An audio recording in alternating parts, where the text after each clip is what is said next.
Hello দর্শক, আসসালামু আলাইকুম। আশা করি সবাই অনেক অনেক ভালো আছেন। তো দেখতেই পাচ্ছেন এখানে অনেক অনেক সবজি আইটেমস।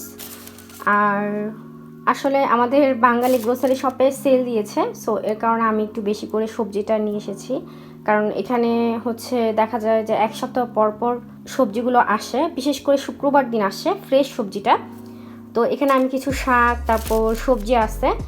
সো আমি কিভাবে সবজি ফ্রোজেন করে রাখি সেটা আমি আজকে আপনাদের সাথে শেয়ার করব। নর্মালি আমি যখন আমার হাজব্যান্ড অল্প করে একটু সবজিটা নিয়ে আসে তখন আমি দেখা যায় অল্প করে ফ্রোজেন করে রাখি, বাট আজকে যেহেতু এত রকমের আইটেমের শাক সবজি নিয়ে আসছে, সো আমি ভাবলাম যে আমি কিভাবে ফ্রোজেন করে রাখি সেটার আইডিয়াটা আপনাদের সাথে শেয়ার করি। তো যাই হোক, চলুন দেখা যাক যে কি কি আইটেম এনেছে। তারপর মিষ্টি কুমড়া, করলাগুলো একটু নষ্ট হয়ে গিয়েছে কারণ আমি আবার বাইরে রেখে দিয়েছি। এত সবজি কিন্তু ফ্রিজে জায়গা হয় না। তো আমাদের এখানে যেহেতু এখন গরম, সো গরমে তো সবজির কী অবস্থা হয় নিশ্চয়ই জানেন। তারপর হচ্ছে বরবটি, লাউ শাকটাও একটু এরকম হয়ে গিয়েছে। যাই হোক, পুঁই শাকটা একটু বেশি পরিমাণে নিয়ে আসছি, সিম, ঢেঁড়স বলি।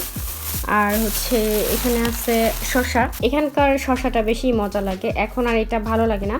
বাট আমি যখন বেলজিয়ামে প্রথম এসেছিলাম তখন এই শসাটা তখন আমি খুঁজতাম প্রচুর, বাট এখন আমার কাছে এই শসাটা আর ভালো লাগে না। আমাদের এখানে যে নর্মাল শসা থাকে সেটাই আসলে খেতে খুবই মজা লাগে। সো এটা তেমন বেশি ভালো লাগেনি, আমি জানি না কেন। অনেকগুলো এনেছিল, তো আমার বাচ্চারা খেয়েছে, মোটামুটি ওদের কাছে ভালোই লেগেছে। আর এটার ভিতরে যে বিচিগুলো থাকে এটা একটু বেশি বড় বড়। তো আমার কাছে মনে হয় যে এখানকার শসাটাই এখন বেশি মজার, সত্যি কথা বলতে। তো যাই হোক, এখন এগুলো আমি দেখাবো আপনাদেরকে যে আমি কিভাবে ফ্রোজেন করি। কথা না বাড়িয়ে চলুন ভিডিওটা স্টার্ট করা যাক। তো প্রথমে এখান থেকে দেখতেই পাচ্ছেন কয়েকটা শাক একটু নষ্ট হয়ে গিয়েছে। তো যাই হোক, আমি মানে যে যতটুকু ভালো ঠিক ততটুকুই নিব। তো একটা কিচেন সিজারের সাহায্যে আমি যেগুলো ভালো পাতা সেগুলো আমি কেটে নিচ্ছি, যেটা আমার কাছে ভালো মনে হচ্ছে। আর ইচ্ছে করলে হাত দিয়েও করা যায়, বাট হাত দিয়ে করলে আমার কাছে মনে হয় যে নখে একটু প্রবলেম হয়, নখগুলো বেশি কালো হয়ে যায়। এই যে, আর আমি ডাটাটা সহ নিব কারণ শাকের ডাটা কিন্তু স্বাস্থ্যের জন্য খুবই উপকারী। সো এর কারণে ডাটাগুলো নিব, যেই পাতাগুলো ভালো মনে হয় সেটাই নিচ্ছি আমি। আর যে নরম ডাটা আছে সেগুলো নিব। এখানে দেখে মনে হচ্ছে না যে নরম ডাটা আছে, সো যতটুকু ভালো হয় নিতে পারি আর কি। যেমন দেখতেই পাচ্ছেন এই পাতাটা এদিক থেকে ভালো, এদিক থেকে একটু কেমন যেন হয়ে গিয়েছে, সো আমি এই দিকটা একটু কেটে ফেলে দিব।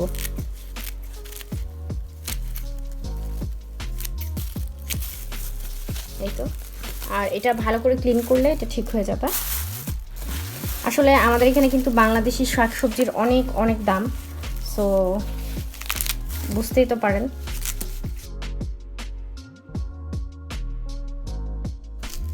আর আমার কাছে লাউ শাকের ডাঁটা খেতে খুবই ভালো লাগে, সো এর কারণে আমি একটু ডাঁটা নিলাম। আর বাকিগুলো দেখে মনে হচ্ছে না নেওয়ার মতো, কারণ এই শাকটা আরও 2 দিন আগে আমি এনেছিলাম, সো ফ্রিজে রেখে দিয়েছি, এর কারণে এরকম অবস্থা হয়েছে। যাই হোক, সমস্যা নেই, আমি যতটুকু পেরেছি নিয়েছি। এখন হচ্ছে এই যে শাকগুলো দেখতে পাচ্ছেন, এগুলো আমি ভালো করে ধুয়ে পরিষ্কার করে তারপর আমি দেখাচ্ছি আপনাদেরকে। আমি এগুলো কিচেন থেকে ধুয়ে নিয়ে আসি, কারণ আমি সব যদি দেখাই তাহলে কিন্তু ভিডিও অনেক বেশি বড় হয়ে যাবে। সো আগে একটু ধুয়ে পরিষ্কার করে নিয়ে আসি, তারপর আপনাদেরকে দেখাচ্ছি বাকি প্রসেসিংটা। তো দেখতেই পাচ্ছেন আমি কিন্তু শাকটা খুবই ভালোভাবে ধুয়ে নিয়ে এসেছি, একটু ভালো করে ক্লিন করতে হবে। আর আপনি যখন রান্না করতেন, ফ্রেশ সবজিটা যখন কাটতেন, ঠিক যেভাবে কেটে রান্না করবেন ঠিক ওইভাবেই হচ্ছে শাকটা কেটে নিতে হবে। সো এটাকে আমি যেহেতু আলু দিয়ে ভাজি করব, আমি এভাবেই কাটতাম, তাই আমি এভাবেই কেটে নিচ্ছি। আর আমি কিন্তু ডাটাগুলো সহ কেটে নিব, কারণ আমি তো বললামই প্রথমে শাকের ডাটা আমার কাছে খুবই ভালো লাগে, ইভেন কি আমার হাজব্যান্ডের কাছেও খুব পছন্দ। আর লাউ শাকটা বলতে গেলে মোটামুটি পছন্দ, এত বেশি না। সো এর কারণে লাউ শাকটা সবসময় আমি অল্প করে আনি। আর নর্মালি আমি যখন বাজার করি তখন দেখা যায় যে সব রকমের শাক আমি এক মুঠো করে নিয়ে আসি, কারণ শাক ফ্রিজে রাখলে নষ্ট হয়ে যায়। সো আমার যেহেতু দেখা যায় 2-3 দিন পর পর রান্না করি, তো তো এর কারণে শাকসবজিটা যখন আমি আনি একদম অল্প করে রান্না করি, অর্থাৎ একদিনের জন্য যতটুকু প্রয়োজন ঠিক ততটুকু নিয়ে আসি। তো দেখতেই পারলেন আমি শাকটা সুন্দরভাবে কেটে নিলাম, আর অবশ্যই কিন্তু পানিটা ঝরিয়ে কেটে নিতে হবে। এই যে এক্সট্রা পানিটা রয়ে গেল, আর শাকটা কিন্তু একদম ঝরঝরে, এখানে কোনো রকম পানি নেই, দেখতেই পাচ্ছেন। আর শাকটা আমি যেহেতু আলু দিয়ে ভাজি করব, সো আমি এভাবেই কেটে নিলাম।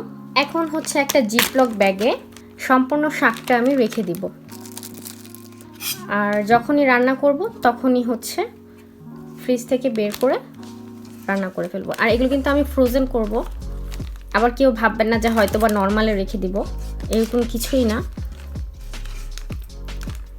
আর দেখতেই পাচ্ছেন আমি কিন্তু পানিটা ঝরিয়ে রাখার চেষ্টা করছি, কারণ পানিটা যদি না ঝরিয়ে রাখি তাহলে কিন্তু পানিটা থাকার কারণে শাকের মধ্যে শাকটা নষ্ট হয়ে যেতে পারে। আর অবশ্যই চেষ্টা করবেন ভিতরের যে বাতাসটা আছে সেটা বের করে তারপর হচ্ছে ব্যাগটা লক করার জন্য কিংবা সিল করার জন্য। আর আপনারা চাইলে কিন্তু পলি ব্যাগেও এভাবে রেখে দিতে পারেন, কোনো সমস্যা নেই। জিপলক ব্যাগ ছাড়া যে আপনারা ফ্রোজেন করতে পারবেন না এরকম কোথাও কিন্তু লেখা নেই। সো দেখতেই পারলেন শাকটা সুন্দরভাবে ব্যাগে ভরে নিলাম, এটা এখন জাস্ট আমি ফ্রিজে রেখে দিব। এভাবে আপনারা 5 থেকে 6 মাসের মতো সংরক্ষণ করতে পারবেন। বাট আমার কাছে মনে হয় যে ফ্রেশ শাকসবজি খাওয়াটা সবচেয়ে বেশি ভালো। বাট যাদের হাতে সময় খুবই কম, কিংবা বিদেশে যদি কেউ এরকমভাবে সেল পান আমাদের মতো, তাহলে বেশি করে সবজি এনে এভাবে ফ্রোজেন করে রাখতে পারেন। তো এখানে মোট 2 কেজি পুঁইশাক আছে টোটাল। তো পুঁইশাকগুলো একদম ফ্রেশ। পুঁইশাকের আমি সবসময় পুঁইশাকটা হাতের সাহায্যে কাটি এভাবে, আর ডাটার হচ্ছে হাফ অংশটা নেই আমি।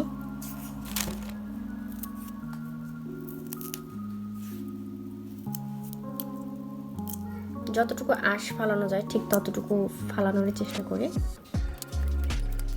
হাতের সাহায্যে কাটলে এই অবস্থা হয় হাতের, সো এর কারণে কেচির সাহায্যে কাটলে বেশি ভালো আমার কাছে মনে হয়।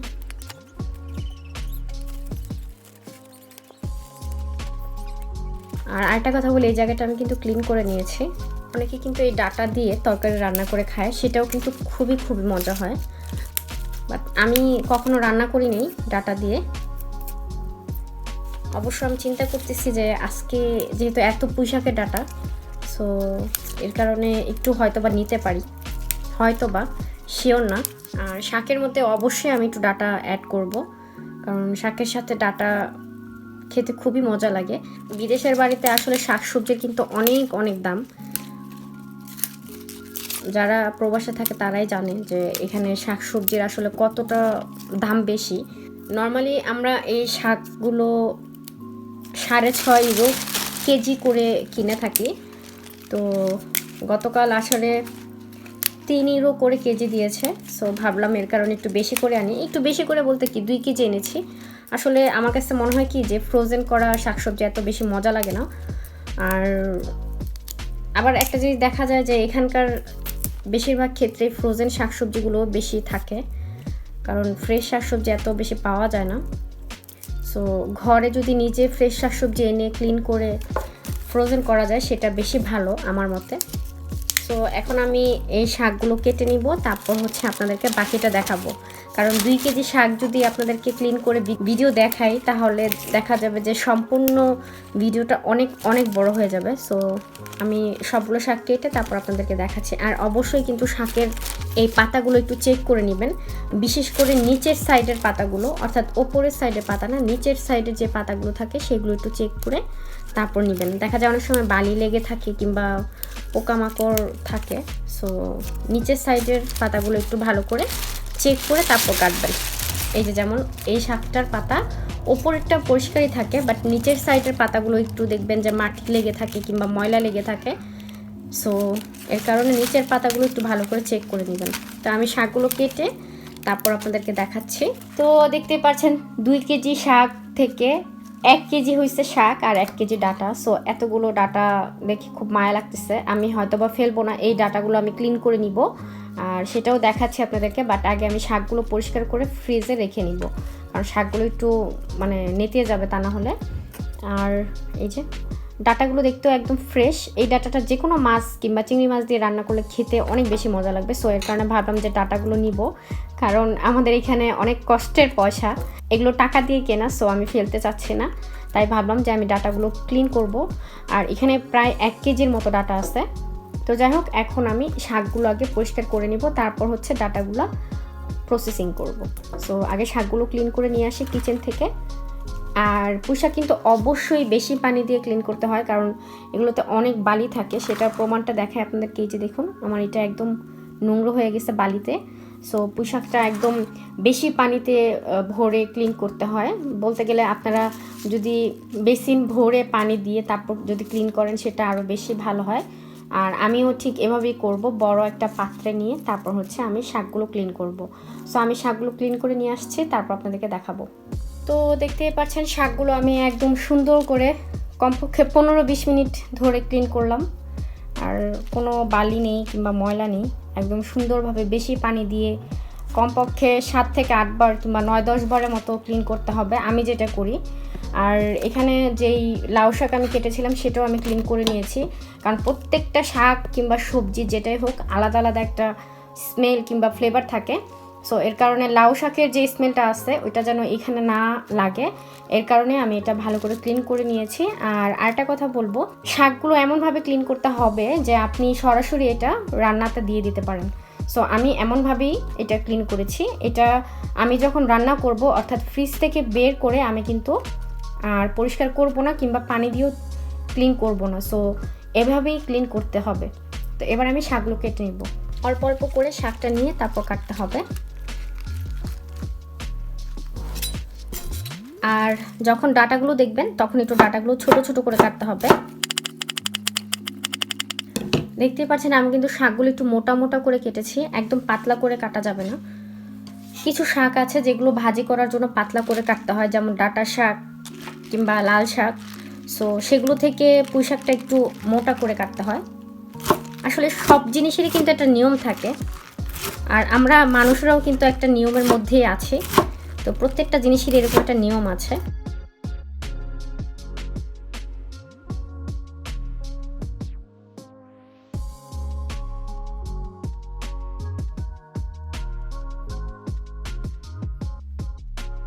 তো দেখতেই পাচ্ছেন আমি শাকগুলো সুন্দরভাবে কেটে নিয়েছি। আর এখানে দেখুন কত পানি, মানে শাক ক্লিন করার পরও পানি ছিল, এতগুলো পানি।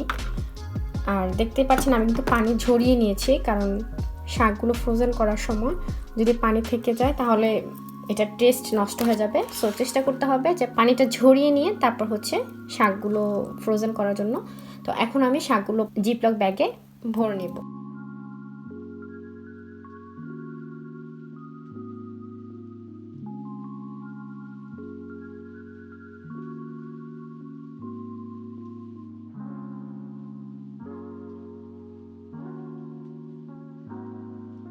তো দেখতেই পাচ্ছেন টোটাল 4টা ব্যাগ হয়েছে। অবশ্য আমি একটু বড় বড় ব্যাগেই ভরেছি, আসলে শাক রান্না করলে কিন্তু অল্প হয়ে যায়। সো এর কারণে একটু বেশি বেশি করেই আমি প্যাকেটটা করলাম। যাই হোক, এখন প্যাকেট থেকে বাতাসটা বের করে আবারও আমি সিল করে নিচ্ছি। আর আপনারা চাইলে কিন্তু পলি ব্যাগেও সুন্দরভাবে ফ্রোজেন করতে পারবেন, কোনো সমস্যা নেই। একটু চাপ দিয়ে বাতাসটা বের করে নেবেন, তাহলে দেখা যায় যদি আমরা এভাবে ফুলিয়ে রাখি তাহলে কিন্তু ফ্রিজে মানে বেশি হওয়ার কারণে একটু জায়গা কম হয়। সো এভাবে একটু প্রেস করে রাখলে দেখা যাবে যে আপনারা একটার উপর একটা রাখতে পারেন। আমি অবশ্য আরেকদিন দেখাবো যে আমি কিভাবে ফ্রিজে সব খাবার সংরক্ষণ করি, অর্থাৎ ফ্রিজে কিভাবে খাবার গুছিয়ে রাখি। সো সেটাও একদিন দেখাবো ইনশাল্লাহ, যদি আমি সময় পাই। আসলে ঘরে এত কাজ, আর বাচ্চাদের যেহেতু স্কুল বন্ধ, সো দেখা যায় অনেক কাজই কমপ্লিট করতে পারি না ইচ্ছা থাকা সত্ত্বেও। এভাবে একটু প্রেস করে রাখলে ভালো আর কি, যেভাবে। আর এখানে আমি শুধু আমার আইডিয়াটা শেয়ার করছি, কাউকে কোনো কিছু বলে দিচ্ছি না যে এভাবে আপনারা করবেন। যদি আমার আইডিয়াটা ভালো লাগে সেটা আপনারা ট্রাই করতে পারেন, এই কারণে আমার আইডিয়াটা আমি শেয়ার করছি। কারণ প্রত্যেকের সংসারে কিন্তু আলাদা আলাদা নিয়ম, যার যার সংসারের যার যার মালিক। সো সে যেভাবে ইচ্ছা সেভাবেই তার সংসারটাকে গুছিয়ে রাখে, এটাই হচ্ছে সবচেয়ে বড় কথা। এই তো হয়ে গেল 4টা প্যাকেট, একদম fresh, neat and clean. Just যখন রান্না করব আর ফ্রিজ থেকে বের করে সরাসরি দিয়ে দেবো, কোনো ঝামেলাই নেই। তো পুঁইশাকটা আমি প্যাক করে নিলাম। এবার হচ্ছে পুঁইশাকের ডাটাটা আমি প্রিপেয়ার করব। চলুন পুঁইশাকের ডাটাটা পরিষ্কার করে নিই। তো এখন আমি পুঁইশাকের ডাটাগুলো প্রিপেয়ার করে নেব। পুঁইশাকের ডাটাগুলো ছোট ছোট পোর্শনে এভাবে কেটে, যেহেতু এগুলো মাছ তরকারির সাথে রান্না করব, সো এই সাইজটা রাখবো, বলতে গেলে 1 আঙ্গুলের সমান। আর এখানে মোটা ডাটা, তারপর হচ্ছে চিকন ডাটা সবই নিব আমি। আমার কাছে মনে হচ্ছে হাতের সাহায্যে করলে বেটার হয়। আর যতটুকু পারা যায় আঁশটা ফেলে দিতে হবে। পুঁইশাকের ডাটা কিন্তু মাছ দিয়ে রান্না করলে খেতে খুব মজা লাগে। আর আমি কিন্তু অবশ্যই রান্না করলে ভিডিও শেয়ার করব। যতটুকু সম্ভব হয় আঁশটা ফালানো, কারণ ডাটাটা এমনিতেই সিদ্ধ হয়ে যাবে। দেখতেই পাচ্ছেন একদমই কচি ডাটা, আর মাছ দিয়ে রান্না করলে খেতে মজাও লাগবে। আর অনেকেই ইচ্ছে করলে, বিশেষ করে গ্রামের ক্ষেত্রে কিন্তু শুটকি দিয়ে রান্না করে, এটা শুটকি, কাঁঠালের বিচি। আমি একটু গোড়ার সাইডটা ফেলে দেবো, কারণ এটা মনে হচ্ছে বেশি শক্ত। নর্মালি ডাটা শাকের যে ডাটা আছে সেটাও কিন্তু আমরা রান্না করি শুটকি দিয়ে, মাছ দিয়ে। তো ঠিক সেভাবে আপনারা রান্না করতে পারবেন পুঁইশাকের ডাটা। যতটুকু সম্ভব আঁশটা সরানো, ঠিক ততটুকুই আমি কেটে নিব। আর পরবর্তীতে মোটা ডাটাগুলো আমি একটু কেটে নিব।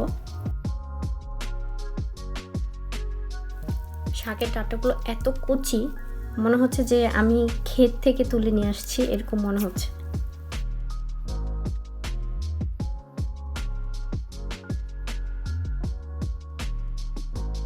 তো যাই হোক, আমি এখন পুঁইশাকের ডাটাগুলো ক্লিন করে তারপর আপনাদেরকে দেখাচ্ছি, তা না হলে ভিডিও অনেক অনেক বড় হয়ে যাবে। দেখতেই পাচ্ছেন এতগুলো ডাটা থেকে এই কয়েকটা ডাটা আমি নিয়েছি, আর এগুলো আমি ফেলে দিয়েছি। এগুলো আসলে বেশি মোটা, বলতে গেলে এগুলো সিদ্ধই হবে না, সো এর কারণে এগুলো নিলাম না। অনেকগুলোই আছে এখানে, অর্থাৎ দেখা যায় যে আধা কেজি আমি ফেলে দিয়েছি আর আধা কেজির মতো ডাটা আমি নিতে পেরেছি। তো এখন এগুলো আগে ফেলে তারপরে এটাকে 2 ভাগ করে কেটে নেব, কারণ এগুলো একটু বেশি মোটা। সো আমার কাছে মনে হচ্ছে 2 ভাগ করে কেটে নিলে বেটার হবে। তো আগে এগুলো আমি ফেলে দিয়ে তারপরে এটা আমি কেটে নেব। আর আরেকটা কথা বলি, ডাটাগুলো যতটুকু সম্ভব আমি আঁশটা ফেলে দিয়েছি। এখন একটা ধারালো নাইফের সাহায্যে কেটে নেব। যেগুলো চিকন সেগুলো কাটবো না, জাস্ট মোটাগুলো কেটে নেব।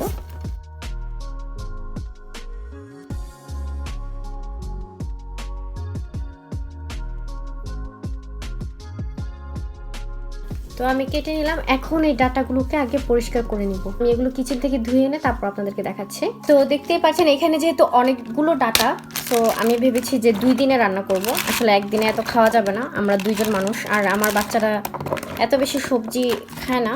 সো 2 জন মানুষের জন্য এতটুকু এনাফ। এর কারণে আমি 2টা ব্যাগে ভরে নিলাম।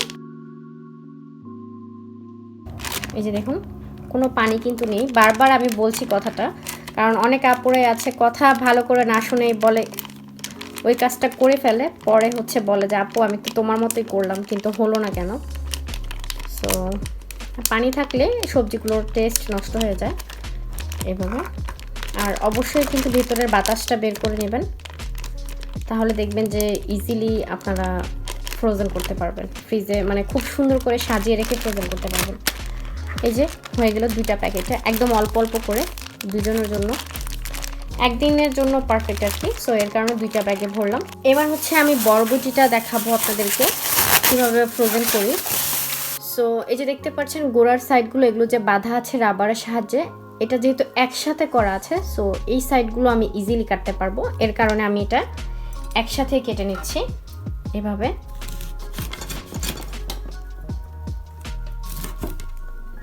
দেখলেন তো, খুবই সুন্দর, একদম ইজিলি কাটা হয়ে গেল। তো যাই হোক, এখন হচ্ছে এগুলো আমি ফেলে দিব। আর এই জায়গাটা কিন্তু আমি পরিষ্কার করে নিয়েছি। আর এখানে একটা কথা বলতে চাই, এটা আমরা সবাই জানি কম বেশি যে সবজি কিন্তু আগে ধুয়ে তারপর কাটা বেটার, বাট আমিও মাঝে মধ্যে এটা করি যখন যেটা সুবিধা হয়। তো আমি আজকে কেটে তারপর ধুয়ে দেখাচ্ছি। অনেকে বলে যে ধোয়ার পরে কাটলে কিন্তু এটার যে ভিটামিন সেটা চলে যায়। আর এখানে দেখতে পাচ্ছেন আমি যেই সাইজটা করে ভাজি করব, বরবটি আমার খুবই পছন্দের, আর বরবটিটা সবসময় কিন্তু আমিই খাই। সো আমি যে স্টাইলে ভাজি করি, নর্মালি আলু দিয়ে ভাজি করি বরবটি, এটা আমার খুবই পছন্দের একটা সবজি। তো এই সাইজ করেই আমি কাটি নর্মালি। তো এভাবে আমি কেটে নিচ্ছি, আর সবগুলো একসাথে কেটে নিলে বেশি ভালো। অনেকে 2টা-3টা করে কাটে, বাট আমার কাছে এভাবে করলে বেশি সুবিধার মনে হয়।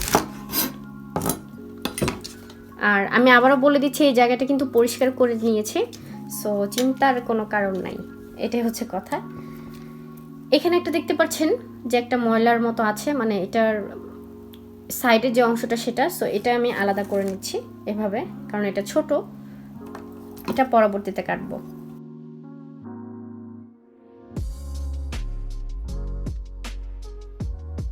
তো এখানে দেখা যাচ্ছে যে ছোট অংশ বড় অংশ আছে, তো এগুলো শেষের দিকে আমি আলাদা করে কাটবো, এগুলোকে আমি আলাদা করে নিই। এই যে দেখুন, আসলে কিছু টেকনিক সহ কাজ করলে কাজ কিন্তু অনেক কমে যায়। এখন যে বরবটিগুলো আছে সেগুলো আমি আলাদা করে দিচ্ছি, আর ছোটোগুলো হচ্ছে শেষের দিকে নিব, তাহলে কাটতে সুবিধা হবে।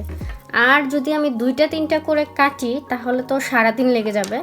সো ঝটপট কাজ করার এটাই আমার আইডিয়া, আমি এভাবেই করি ঘরে, কারণ এত কাজ কিচেন ক্লিনিং থেকে ঘরের কাটাকুটি, রান্নাবান্না, ঘর গুছানো, বাচ্চাদেরকে মেনটেন করা, ইউটিউবের কাজ, সবই তো আমার নিজেকেই করতে হয়। সো একটু ঝটপট করে কাজ না করলে কিন্তু হয় না, তাই ঝটপট কাজ করার চেষ্টা করি, এটাই আর কি। এবার হচ্ছে ছোটগুলো আমি আবার একসাথে করে নিচ্ছি, আর সবগুলো একসাথে করে কাটলে সময়টা কম লাগে।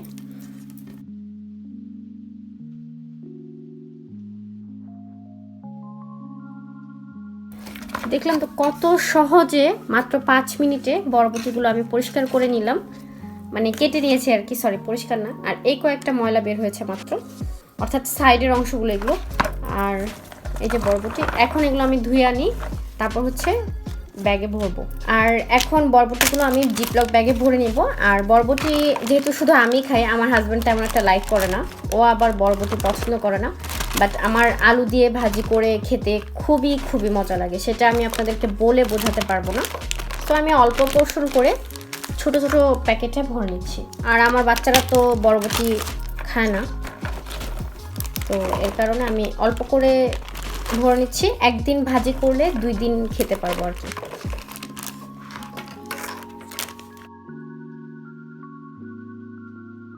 এখানেও প্রায় মনে হয় যে 1 কেজির মতো বরবটি আছে, তো আমি 4টা ভাগে ভাগ করছি। আবার আরেকটা কথা বলি, বরবটি কিন্তু মাছ দিয়েও রান্না করে খেতে খুবই মজা লাগে, যার যেভাবে পছন্দ সে সেভাবেই খেতে পারে। আর পানিটা কিন্তু অবশ্যই ঝরিয়ে নিতে হবে, নিশ্চয়ই দেখতে পাচ্ছেন এক্সট্রা পানি। তো এবার ভিতরে বাতাসটা বের করে তারপর ব্যাগটা লক করে দিব, সুন্দরভাবে লক করে নিচ্ছি। টোটাল 4টা প্যাকে আমি ভরেছি, একদমই অল্প পরিমাণে, দেখলে মনে হয় যে অনেকগুলো, কিন্তু আসলে আমি ভিডিওটা যেহেতু একটু জুম করে করতেছি, সো এর কারণে এটা মানে বেশি দেখা যাচ্ছে। আসলে এখানে কিন্তু একদমই অল্প, বলতে গেলে এতটুকু। 1 কেজিকে 4টা ভাগ করে কত হয়, 1 পা আর কি, এটাই, কিংবা বলতে পারেন 250 গ্রামের মতো। তো যাই হোক, এবার আমি নেক্সট সবজিটা প্রিপেয়ার করব। এবার হচ্ছে আমি সিমটা প্রিপেয়ার করব। এখানে টোটাল 2 কেজি সিম আছে, আর সিম আমার প্লাস আমার হাজব্যান্ডের খুবই পছন্দ। সো আমি এখন সিমটা কেটে নিব। সিমটার 2 পাশের আঁশটা এভাবে ফেলে দিতে হবে। আর আমি কাউকে বলতেছি না, এটা সবাই জানে, এই সিমগুলোতে একটু বিচি আছে। সো আসলে বিচিওয়ালা সিম খেতে খুবই মজা লাগে, বিশেষ করে আমার কাছে খুবই ভালো লাগে। সিম যে কত পছন্দের একটা জিনিস আমার, সেটা আপনাদেরকে বলে বোঝাতে পারবো না, এটা সবচেয়ে পছন্দের সবজি আমার। আর সিমটা কিন্তু ঝটপট কাটা যায়, আমি কাটার পরে তারপর হচ্ছে ধুয়ে পরিষ্কার করে নিব। 2 সাইডের আঁশটাই ভালো করে ফেলে দিতে হবে। আর আমার মতো কার সবচেয়ে প্রিয় সবজি হচ্ছে সিম, সেটা আমাকে কমেন্ট বক্সে জানাবেন। সিম দিয়ে আমি শুটকি তরকারি হোক কিংবা মাছ হোক কিংবা নর্মাল সবজি রান্না করা হোক কিংবা সিম ভাজি করা হোক, যেটাই হোক আমার সিম কিন্তু অনেক অনেক ভালো লাগে। আর এটা ছুরির সাহায্যে না করেও কিন্তু নখের সাহায্যে করা যায়, মানে হাতের সাহায্যে আর কি। বাট নখের যে অবস্থা হয় সেটা তো আর বলে বোঝাতে পারবো না, একদমই মানে ময়লা দেখা যায়। আমি মনে করি ছুরির সাহায্যে করলে বেটার হয়। অবশ্যই একটু চেক করে নেবেন রোদের আলোতে যে কোনো পোকা থাকে কিনা, কারণ সিমের মধ্যে কিন্তু পোকা থাকে সচরাচর। আর এই সিমগুলো দেখতে একদম ফ্রেশ সিমের মতো মনে হচ্ছে, একদম কচি, মানে মনে হচ্ছে যে তাড়াতাড়ি সিদ্ধ হয়ে যাবে আর কি। এই সিমগুলো খেতে খুবই মজা হবে। আমার তো দেখেই মানে ইচ্ছে করছে এখনই রান্না করে ফেলি, বাট আজকে আর রান্না করব না, কারণ আজকে রান্না করা খাবার আছে।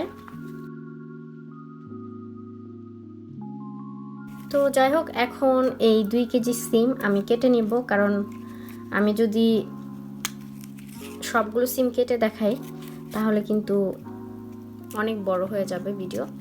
সো এর কারণে আমি সিমগুলো কেটে পরিষ্কার করে তারপর আপনাদেরকে দেখাচ্ছি। ওকে আপুরা, তো দেখতে পাচ্ছেন সিমগুলো আমি সুন্দরভাবে কেটে নিয়েছি। আর এগুলো আঁশ, অনেকগুলোই আঁশ, যে দেখতে পাচ্ছেন ময়লাগুলো। এখন আমি সিমগুলোকে আগে 2টা ভাগে ভাগ করে নিব।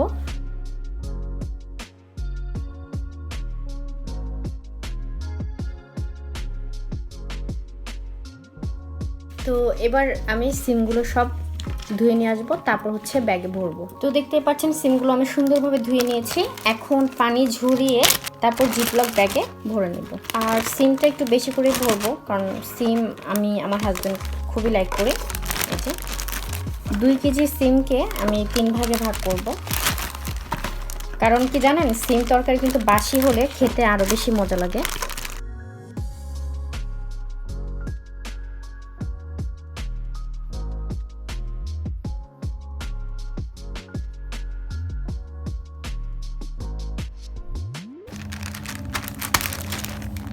এই তো 3টা ব্যাগে ভরে নিলাম।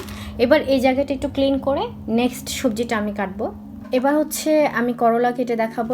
এখানে টোটাল 1 কেজি করলা আছে। আর করলার যে এই যে অংশগুলো আছে যেগুলো একটু নষ্ট নষ্ট হয়ে গিয়েছে, সেগুলোকে এই যে উপর থেকে একটু এভাবে ফেলে দিব।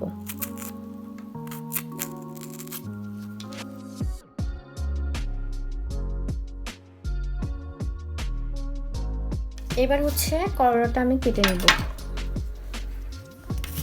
আমি নর্মালি যেভাবে কাটি সেটাই দেখাচ্ছি আপনাদেরকে। আর একটু পাতলা স্লাইস করে কাটলে বেশি ভালো হয়, ভাজিটা খুব মজা হয় আর তাড়াতাড়ি সিদ্ধ হয়। আর করলা ভাজিতে কিন্তু এক্সট্রা পানি দেওয়া যায় না, সো এর কারণে করলাটা একটু পাতলা করে কাটতে হয়। আমি নর্মালি পাতলা করেই কাটি। আবার করলা দিয়ে কিন্তু অনেকে তরকারি রান্না করে, সেটাও কিন্তু খুব মজা, বাট আমি এখনও কখনো রান্না করিনি। চিন্তা করছি একদিন রান্না করে দেখব। এই যে একদমই সহজ।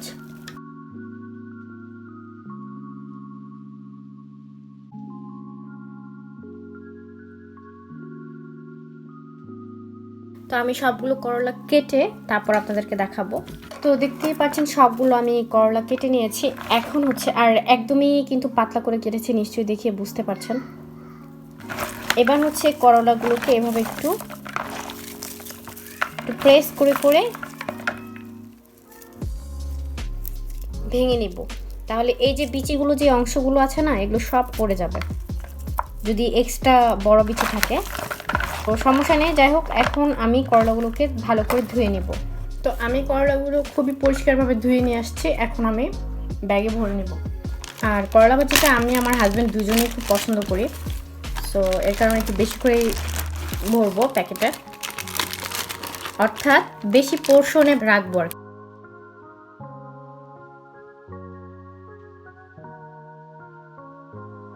এই তো 2টা জিপলক ব্যাগে ভরে নিলাম করলাগুলো, একদমই নিট অ্যান্ড ক্লিন।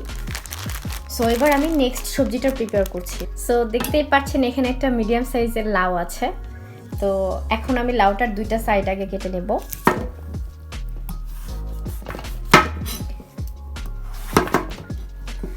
আর আপনারা চাইলে কিন্তু লাউর এই খোসাটা আছে, এটা দিয়ে কিন্তু ভাজি করে খেতে পারেন। এবার একটা পিলারের সাহায্যে আমি লাউর খোসাটা আলাদা করে নিব। এখানে একটা কথা বলে দিই, আজকে যেহেতু আমি আর খোসাটা ইউজ করব না, সো আমি পাতলা করে কেটে নিচ্ছি। আপনারা যদি খোসাটা ইউজ করেন সেক্ষেত্রে একটু মোটা করে কাটবেন।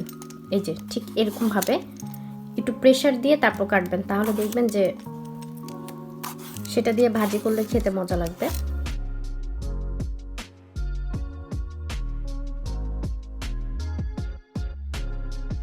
এবার হচ্ছে লাউটা আমি যে সাইজ করে সবজিতে দিব ঠিক সেই সাইজটা অনুযায়ী আমি কেটে নিচ্ছি।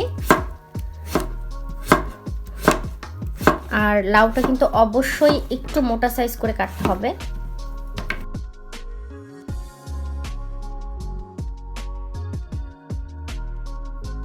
আমি বেশিরভাগ ক্ষেত্রে শোল মাছ দিয়ে রান্না করি, আবার মাঝে মধ্যে চিংড়ি মাছ দিয়েও রান্না করি।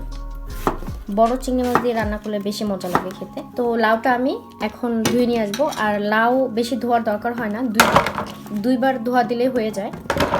তো লাউটা এখন আমি ধুয়ে ক্লিন করে নিয়ে আসছি। দেখতে পাচ্ছেন লাউটা আমি পরিষ্কার করে ধুয়ে নিয়ে আসছি। এখন লাউটাও আমি জিপলক ব্যাগে ভরে নিব।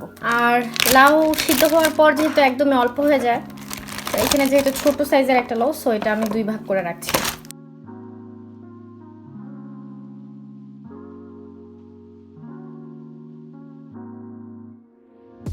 তো হয়ে গেল লাউ প্যাক করা।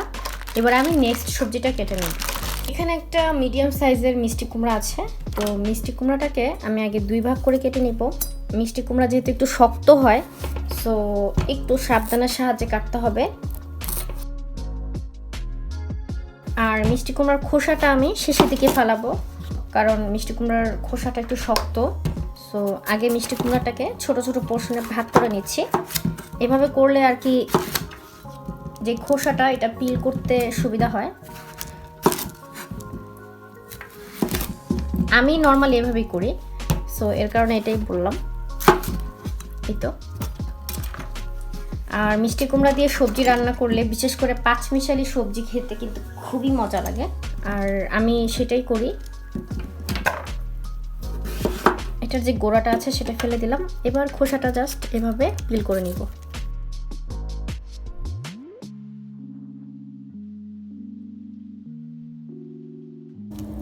জাস্ট শুধু উপরের যে নরম অংশটা সেটাই কিন্তু আমি ফেলে দিচ্ছি, শক্ত অংশটা ফেলা যাবে না, জাস্ট শুধু নরম অংশটা। আমি তো প্রথমেই বলেছি যে আমি কিভাবে কাজগুলো করি, সেটাই জাস্ট আপনাদের সাথে শেয়ার করার জন্য এই ভিডিওটা করলাম। ভাবলাম যে এতগুলো সবজি যেহেতু ফ্রোজেন করব আমি, তাই একটা ভিডিও করে ফেলি, হয়তো বা নতুন রাঁধুনি আপুদের জন্য অনেক সুবিধা হবে। তো যাই হোক, এখন এই বাকিগুলো আমি একটু কেটে সুন্দরভাবে পরিষ্কার করে ঠিক এরকম করে কেটে নিব, তা না হলে ভিডিও অনেক বড় হয়ে যাবে। সো এই কারণে এখন পরিষ্কার করে তারপর ঠিক এরকম করে তারপর আপনাদেরকে দেখাচ্ছি। তো দেখতে পাচ্ছেন আমি সবগুলো মিষ্টি কুমড়া সুন্দরভাবে পরিষ্কার করে নিয়েছি। এবার আমি যেভাবে সবজির জন্য কাটবো ঠিক সেভাবে কেটে নিচ্ছি। আমি নর্মালি সবজিতে এইভাবেই ব্যবহার করি, সো ঠিক এভাবে আমি কেটে নিচ্ছি।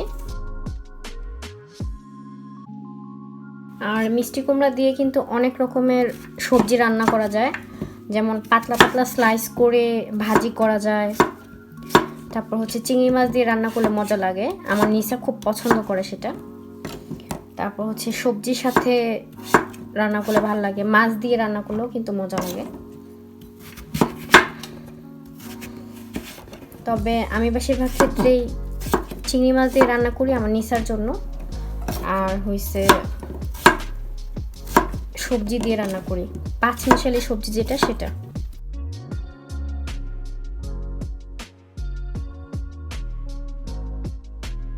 এখন এই সবজিগুলো আমি পরিষ্কারভাবে ধুয়ে নিব। আর মিষ্টি কুমড়া জাস্ট 1 থেকে 2 বারের মতো ক্লিন করলেই হয়, কারণ মিষ্টি কুমড়া একটু পরিষ্কারই থাকে। সো জাস্ট 2-1 বার আমি একটু ধুয়ে পরিষ্কার করে নিব। দেখতেই পাচ্ছেন মিষ্টি কুমড়াগুলো সুন্দরভাবে ধুয়ে নিলাম, কত সুন্দর লাগছে কালারটা, তাই না? আর এই মিষ্টি কুমড়াটা খেতে কিন্তু এত বেশি মিষ্টি লাগে না, বাট আমাদের এখানকার মানে বিদেশে যে মিষ্টি কুমড়াগুলো আছে এগুলো কিন্তু খেতে একটু মিষ্টি মিষ্টি লাগে। সো এবার আমি ছোট ছোট ব্যাগে ভরে নিচ্ছি। আমি ছোট সাইজের জিপলক ব্যাগটা ইউজ করব।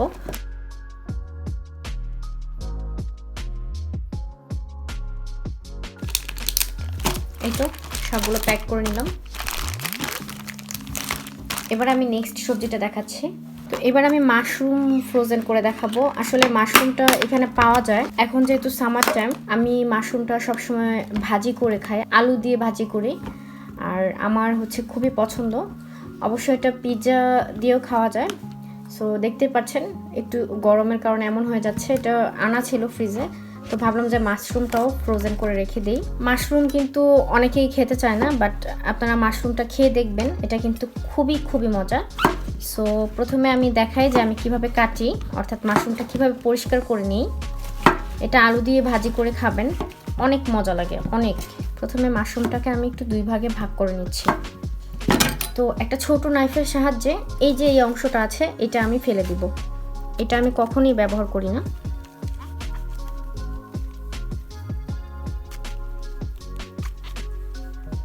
এই যে এই কালো অংশটা আমি ফেলে দিব।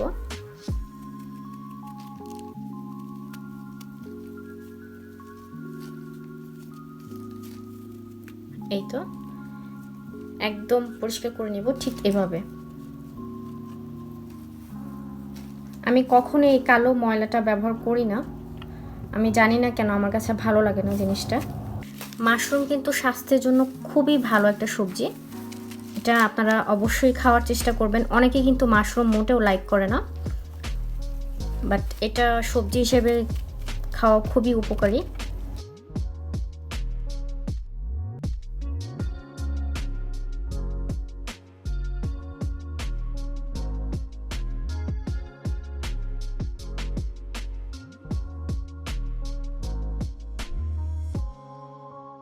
তো মাশরুমগুলো আমি কেটে নিলাম, এবার মাশরুমগুলো একটু ভালো করে ধুয়ে নিতে হবে। আর লম্বা লম্বা করে কেটেছি, কারণ এগুলো সিদ্ধ হতে 4 থেকে 5 মিনিটের মতো সময় লাগে। তো দেখতেই পাচ্ছেন মাশরুমগুলো আমি সুন্দরভাবে ধুয়ে নিয়েছি পরিষ্কার করে। আর মাশরুমটা আমি একটু পাতলা করে কেটেছি, নর্মালি এটা যেহেতু ভাজি করব। মাশরুম কিন্তু খুবই তাড়াতাড়ি সিদ্ধ হয়ে যায়। সো এখন এটাকে আমি দুইটা ভাগে ভাগ করব। আর এখানে প্রায় 500 গ্রাম অর্থাৎ আধা কেজির মতো মাশরুম আছে। আর আমি একদিন ইনশাল্লাহ মাশরুম ভাজিটা শেয়ার করব যে আমি কিভাবে করি আমাদের দেশি স্টাইলে। যেহেতু আমরা বাংলাদেশি মানুষ, বাংলাদেশের স্টাইলের রান্না করা খাবারটাই ভালো লাগবে, এটাই স্বাভাবিক। সো এর কারণে চেষ্টা করি সবসময় বাঙালি স্টাইলেই খাবার রান্না করতে। আর আমার বাচ্চারাও মোটামুটি ওই টাইপের খাবারই বেশি পছন্দ করে। আর নিশ্চয়ই আপনারা দেখেছেন আমি সবগুলো সবজি কিন্তু পানি ঝরিয়ে তারপর ফ্রোজেন করেছি। এই তো এবার আমি নেক্সট সবজিটা ফ্রোজেন করে দেখাবো।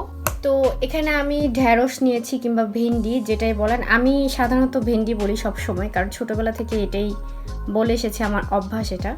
যাই হোক, ভেন্ডি কিংবা ঢ্যাঁড়স কাটার আগে অবশ্যই এটা ধুয়ে নেবেন, কারণ ভেন্ডি একটু মানে কেমন যেন একটু ল্যাটকা টাইপের সবজি। সো এর কারণে এটা কাটার পর কখনোই ক্লিন করতে যাবেন না, আগে ধুয়ে ভালো করে পরিষ্কার করে তারপর হচ্ছে কাটতে হবে। আর ভেন্ডি দিয়ে যে কোনো মাছ তরকারি কিংবা ভাজি খুবই সুস্বাদু, বাট সবচেয়ে বড় কথা হচ্ছে আমার কাছে ভেন্ডি একটুও ভালো লাগে না, কিন্তু আমার হাজব্যান্ডের অনেক অনেক পছন্দের একটা সবজি হচ্ছে এই ভেন্ডিটা। তো যাই হোক, ভেন্ডিটা আমি সুন্দরভাবে পরিষ্কার করে 4-5 বার ধুয়ে নিয়েছি। এবার আমি ভেন্ডিটা কেটে দেখাবো। আর ভেন্ডি কাটার সময় অবশ্যই চেষ্টা করবেন শুকনা নাইফ এবং শুকনা চপিং বোর্ড নেওয়ার জন্য। সো সেটা বেশি ভালো হয়, কারণ ভেন্ডিটা প্রথমেই তো আমি বললাম ভেন্ডিটা একটু মানে ল্যাটকা টাইপের হয়। তো এখন আমি ভেন্ডিটা কেটে দেখাচ্ছি কীভাবে কাটি আমি। ভেন্ডিটাও কিন্তু একটু মোটা করে কাটতে হয়, কয়েকটা ভেন্ডি একসাথে নিয়ে কাটলে বেশি ভালো হয়। আমি নর্মালি এইভাবেই করি, একটা কিংবা দুইটা করে কাটার এত সময় নেই। আর দেখি বোঝা যাচ্ছে ভেন্ডিগুলো একদমই ফ্রেশ।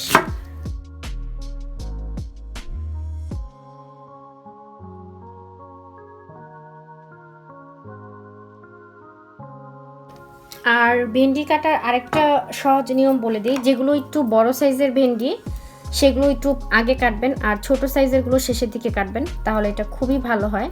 যেমন এটা একদমই ছোট, সো আমি এটা এখানে নিচ্ছি না, আমি একটু বড় সাইজ দেখে নিব আগে, অর্থাৎ বড় সাইজের ভেন্ডিগুলো আগে কাটলে বেশি বেটার।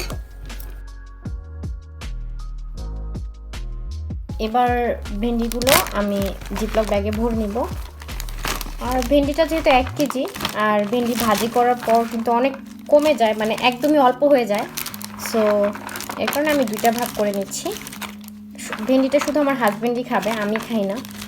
মানে খাই না বলতে কি জানেন, একদম টাচই করি না, এমন অবস্থা।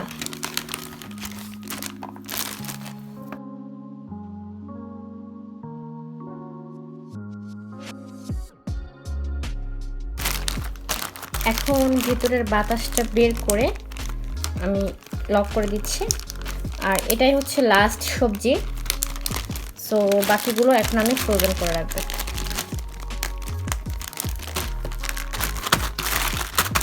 এই তো কাটা হয়ে গেল। এবার হচ্ছে সব পরিষ্কার করে আমি কিভাবে ফ্রোজেন করে সবজিগুলো সেটি দেখাচ্ছি। তো দেখতেই পাচ্ছেন সবগুলো সবজি আমি সুন্দরভাবে প্যাক করে নিয়েছি। এখন আপনাদেরকে বলি যে কোনটা কি কি সবজি। তো এটা হচ্ছে পুঁইশাকের ডাঁটা, বরবটি, মিষ্টি কুমড়া, এখানেও একটা বরবটির প্যাকেট। যাই হোক, ভেন্ডি কিংবা ঢেঁড়স, এগুলো হচ্ছে পুঁইশাক, এগুলো সব। আর তারপর আছে সিম, এটা লাউ শাক, লাউ, আর হচ্ছে করলা আর সিম, এগুলো। এই তো দেখতেই পারলেন সবজিগুলো খুবই সুন্দরভাবে আমি প্যাক করে নিলাম। আর এখানে একটা মজার জিনিস কি জানেন, আমি এইমাত্র গুনে দেখলাম এখানে টোটাল 10 রকমের সবজি আমি ফ্রোজেন করে রেখেছি। আমি না সবসময় যখন রেসিপি তৈরি করি চেষ্টা করি যে 10টা আইটেম তৈরি করতে, যেন অনেক আপুদের সুবিধা হয়। সো যাই হোক, এখন আমি এখানে গুনে দেখলাম যে 10টা আইটেম, খুবই ভালো লেগেছে। তো দেখতেই পাচ্ছেন এই যে আমি সবগুলো সবজি এভাবে ফ্রিজে রেখেছি, যখন যেটা প্রয়োজন হবে জাস্ট এখান থেকে এইভাবে নিয়ে রাখলেই হবে। তো যাই হোক, আশা করি আমার আজকের ভিডিওটা আপনাদের কাছে ভালো লেগেছে। আর সবাই আমার ভিডিওটা দেখেছেন, এটার জন্য অনেক অনেক ধন্যবাদ। আসসালামু আলাইকুম।